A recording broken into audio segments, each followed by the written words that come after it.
Do you know who George the giraffe is? I think some of you might have seen him featuring in our social media post and in some of the communications that we've been sending out to clients. So we just want to demystify George the giraffe. So there is a bit of a long business story behind George the giraffe. Firstly, giraffes are my most favorite animals, and I was born and raised in Namibia, so I'm very much coming from nature. So nature has played a big part in my life. So yeah, so giraffes are my absolute favorite animals. And then in 2018, we had a massive rebrand and we had to redo our website and we wanted to choose new images and we had a photographer and a marketing person. Long story short, the whole project went a little bit haywire. And we were so frustrated with images. And I'm a very visual person. Images for me is really, really important. And then in the end, we came across this image of this giraffe with these binocular eyes. And I was like, let's just use George for our images. And obviously, we can't use a giraffe with binoculars as a sensory intelligence image. But it came a little bit of a humor way to just, unpack all of the loaded feelings and the struggles and the frustrations and the irritations with that particular project at that particular time. So the giraffe became the culprit, and we blamed it all on the giraffe. We obviously never used the giraffe as an image, but it was just fooling around and using some fun in the process.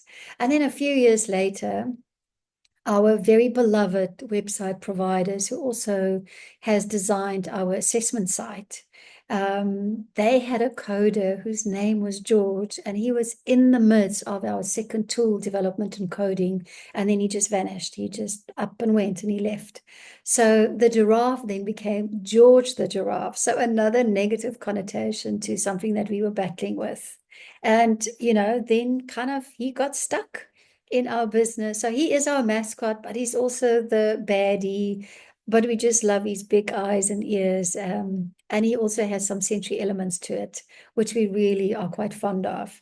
So that's the story of George the Giraffe. And yes, George the Giraffe is a trunk. He's a sensory trunk. Because he only comes in service and place when it's needed. He can be quite grounded with his long legs, but with his long neck, he can also have his head in the clouds and just nibble on all the leaves at the top. So yes, his body can be all over the place, but his true default sensory tree position is a trunk. He's got medium thresholds and he keeps all of the leaves and the roots connected.